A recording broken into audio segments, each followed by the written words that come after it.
Today I have my Canadian mitts and my Canadian hockey jersey. You can never guess what we're going to talk about. It's been nearly 4 years since I made the decision to move to Canada from the UK, and I think it was a pretty great one. I got to meet my Canadian wife, who is the most wonderful human being around. I've been able to live in different parts of the country, and today I want to talk to you about the things no one told me before I moved here.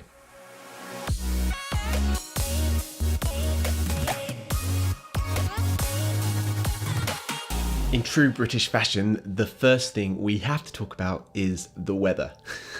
It is cold. No one told me it was going to be as cold as it is in Canada. Now, I'm not completely naive. I expected there would be snow. I thought maybe there'd be a lot of snowmen. I thought maybe we would have a white Christmas every year, which would be fantastic. That's the good stuff. What I didn't expect was for it to regularly get down to minus 15 degrees centigrade, minus 25 degrees centigrade, into the minus 30s and 40s. I didn't expect that. I'm currently living in a province called Saskatchewan, which is kind of right in getting towards the middle of Canada there, and where it's pretty cold and the wind blows pretty hard and you feel that cold. Now, when you think of cold, you think it's just uncomfortable, but in this part of the world, it can actually be so cold that the batteries in your car dies. That this has happened to us twice already this year, that your stinking front door freezes shut. Like, what the heck? Your door should not freeze shut. I think if you're living in a country where you walk for 5 minutes and you risk death, it's probably a bit too cold. On the plus side, it does get nice and warm in the summer, so that's good. But oh man, I didn't know cold until I got here. In the UK, I remember 1 week of -3, and I thought, when is this cold snap going to end? But trust me, what I wouldn't give for -3. So that's the first thing. No one told me that it was going to be as cold as it was. Basically, all the clothes I had were useless. I had to go and buy a bunch more to actually be able to cope with this weather. So yeah, didn't love that. The second thing that we have to talk about is the driving. I don't know whether you've been to Canada before. Maybe you've looked at it on a map, but it's kind of enormous. I didn't quite realize how big it was until I came here. Again, I'll put this into context for you. In England, I thought it was an epic road trip to drive an hour and a half to get somewhere. So I would pack up on the snacks, get the goodies ready, make sure I had the tunes good to go. Here, people drive an hour-long round trip just to go for coffee. It's nuts how far people will drive. I remember driving from Sharea's house when she was with her parents to college, and it was a 15-hour drive, and you do it in a day. It's crazy. People drive such incredible distances. They think nothing of 6 hours. They think nothing of 7 or 8 hour drives. In fact, Shreya and I drove, I think, we drove to Chicago, and it took us 18 hours, and then we drove back at the end of the weekend. People do that kind of stuff, and that took me a long time to get used to. But there's some things that come from that. Canadians are very good drivers. They're very safe drivers.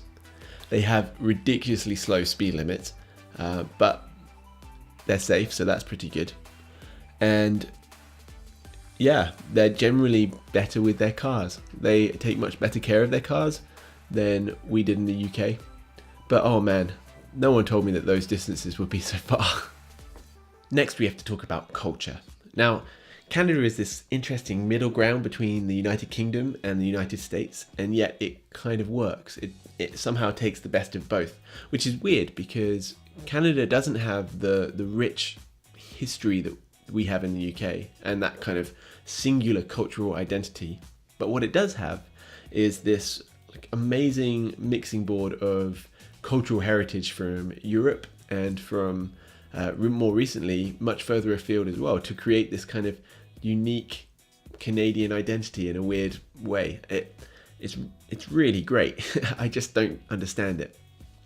Canadians are really prominent in three areas of industry as far as work goes: oil, agriculture, and construction. Now, obviously, people do a lot of other jobs as well, but these are really prominent, and that affects a bunch of Canadian life.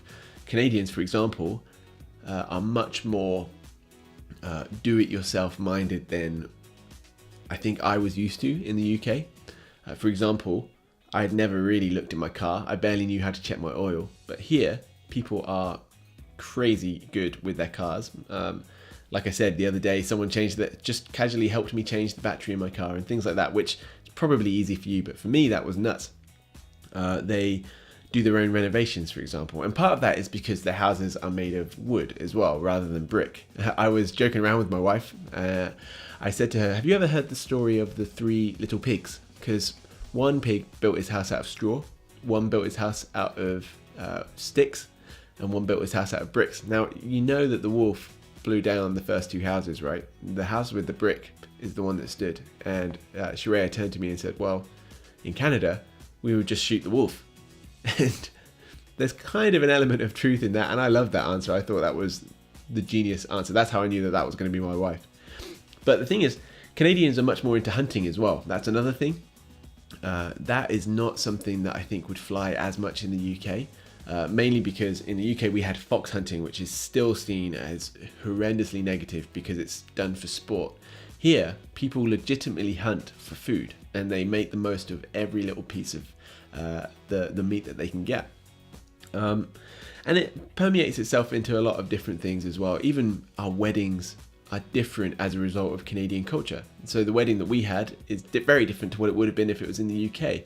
Little things that stack up. For example, our head table looked totally different than it would have done if it was in the UK. And I guess that's just a weird, well, it's not weird, it's just a different inheritance than what I'm used to.